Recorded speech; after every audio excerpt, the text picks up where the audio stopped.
1000-এরও বেশি রাজ্য জুড়ে প্রায়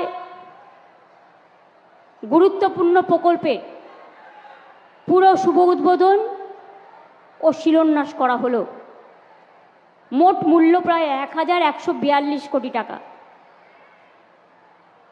এছাড়াও অনেক সেতু, এগুলোর মধ্যে সেতু থাকবে, রাস্তা থাকবে, জল প্রকল্প থাকবে, প্রাইমারি হেলথ ইউনিট থাকবে, বিদ্যালয় কক্ষ থাকবে, কমিউনিটি হল থাকবে, সংখ্যালঘুদের জন্য সদ্ভাব মণ্ডপ থাকবেন, বেরিয়াল গ্রাউন্ডে প্রাচীর থাকবেন।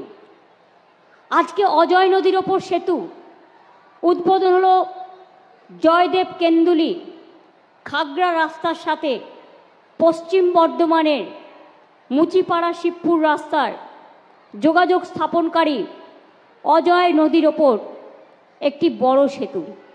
এর আগেও অনেক সেতু হয়েছে, ফলে যারা জয়দেব কেন্দুলির মেলায় আসেন তাদের আসাটা খুবই সহজ হয়ে যাবে।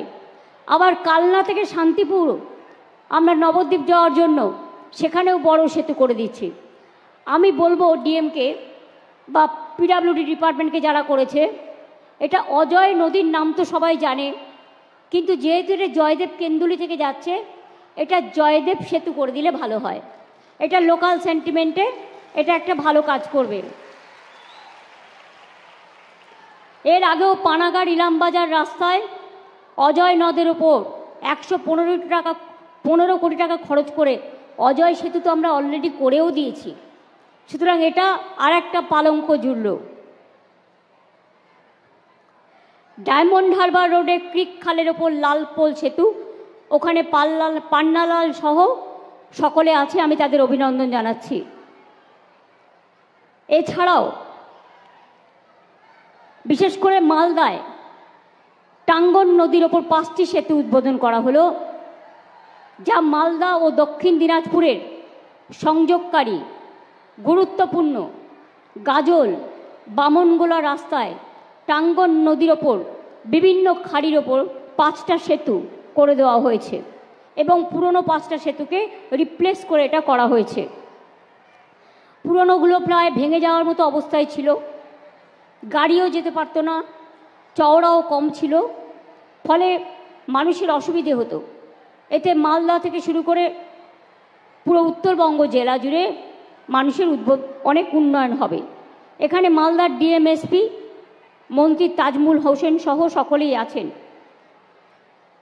সৌর বিদ্যুৎ প্রকল্প বক্রেশ্বর তাপবিদ্যুৎ জলাধার, এটা পশ্চিমবাংলায় প্রথম জলাধারের মধ্যে তাপবিদ্যুৎ প্রকল্প। এটা তো অন্য জলাধারেও আমরা করতে পারি, এটা একটা আইডিয়া, তাতে বিদ্যুতের খরচাটা কম পড়বে, সেই এলাকার মানুষ খরচা কমে বিদ্যুৎটা পাবেন। সিউড়িতে হাইব্রিড জেলা হাসপাতালে খুব উচ্চমানের হাইব্রিড সিসিইউ তৈরি করা হলো, তাতেও 1,19 লক্ষ টাকা দেওয়া হয়েছে। ওখানেও সিউড়ি মিউনিসিপ্যালিটির চেয়ারম্যান রবীন সোরেন, বিডিও এবং বিকাশ তো এখানে আছে দেখছি, ওখানে আছে। এছাড়াও ডায়মন্ড হারবারে বসিরহাটে ডায়ালিসিস ইউনিট করা হলো, এখানেও 2 কোটি টাকা খরচ হয়েছে। থ্যাঙ্কস টু ডক্টর সপ্তর্ষি ব্যানার্জি, ও অনেক রিকোয়েস্ট করছিল এবং ওখানে ডিএম, এসডিও, বিডিও, সিএমওএইচ, বিওমএইচ সবাই আছেন, মিউনিসিপ্যালিটির চেয়ারম্যান থেকে শুরু করে সকলে। ওখানে প্রায় 30 লক্ষ মানুষ সুযোগ সুবিধা পাবে। আপনারা জানেন জল স্বপ্ন প্রকল্প হচ্ছে। আগেরবারে ইলেকশনের সময়, লোকসভা ইলেকশনের সময় খুব ঢাকঢোল বাজিয়ে প্রচার করা হয়েছিল যে কেন্দ্র দিচ্ছে টাকা, তার টাকা থেকে নাকি হচ্ছে। কিন্তু আপনারা কি জানেন এর 90% খরচ আমরা দিই, জমি আমরা দিই, টাকা আমরা দিই, মেনটেনেন্স খরচাও আমরা দিই। আর কেন্দ্রের যে 40% দেওয়ার কথা ছিল সেটা 1 বছর ধরে দিচ্ছে না, বন্ধ করে দিয়েছে। আমি এমএলএদের মিডিয়ার থ্রুতে রিকোয়েস্ট করব, আমাদের যারা এমএলএ আছে, পিএইচিকে তাদের এমএলএ ল্যাড থেকে 10 লাখ টাকা করে দেবে। আমাদের এমপিরা যারা আছে পিএইচই ডিপার্টমেন্টকে থ্রু ডিএম 1 কোটি টাকা করে দেবেন এবং আমাদের যে ভাগের টাকাটা আছে সেটা দিয়ে যে কাজ করা যায় সেই কাজ, আর জেলা পরিষদ দেবে 5%, পঞ্চায়েত সমিতিও দেবে 5% সারা বাংলায়। তাহলে ওই টাকাটা জোগাড় করে আমরা যতটা পারবো অনেকটা কাজ এগিয়ে নিয়ে যেতে পারবো। এর একটা ক্যালকুলেশন আমি অনুরোধ করব সিএসকে করার জন্য। এটা সারা বাংলার জন্য, কারণ কিছু জায়গায় পাইপ পড়ে আছে, সয়েল টেস্ট করা হয়নি আগে, সেগুলো কি করে যুক্ত করা যায় দেখতে হবে এবং এই কাজগুলোকে এগিয়ে নিয়ে যাওয়া যায়। আমার অনেক ছাত্রছাত্রী বন্ধুরা এসছেন, আমি তাদের কথায় পরে আসছি। বাংলার বাড়ি প্রকল্প বন্ধ করে দিয়েছে কেন্দ্রীয় সরকার, আবাসন প্রকল্প 3-4 বছর ধরে, কিন্তু আমরা 45 লক্ষ মাটির বাড়ি পাকা করে দিয়েছি ইতিমধ্যেই প্রায়।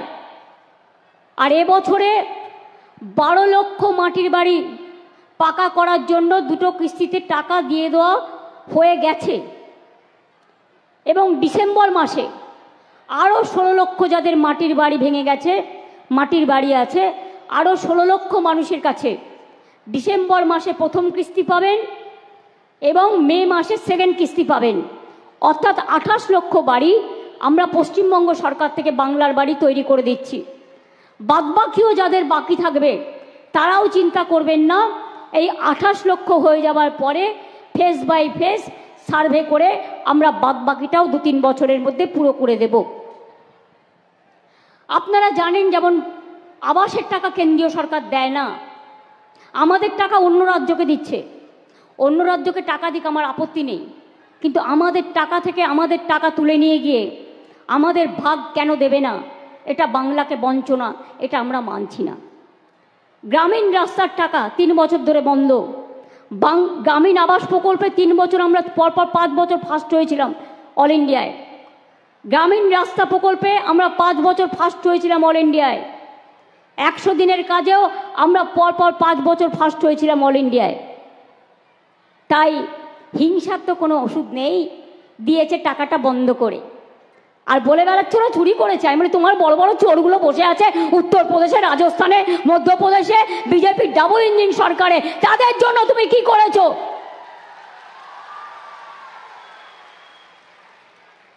তুমি 100 কতগুলো টিম পাঠিয়েছো। এখানে টিকটিকি কামড়ালেও কমিশন আসে, মহিলা commission, human rights commission, tribal commission, minority commission. আর মধ্যপ্রদেশে মেয়েদের উপর অত্যাচার হলে ইউপিতে জ্বলন্ত